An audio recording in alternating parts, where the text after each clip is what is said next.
आमच्या गावाला याचा पूर्ण फटका बसणार आहे.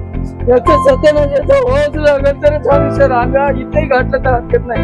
आम्ही ते हे नाही झालं आमचं काही नाही रिकामी आणल्या तर खावल्यानंतर सर 3 दिवस आश्चर्य आणला कुर्ता बदलला म्हणजे का अंगार कपडा नव्हता चडी नव्हती काय कर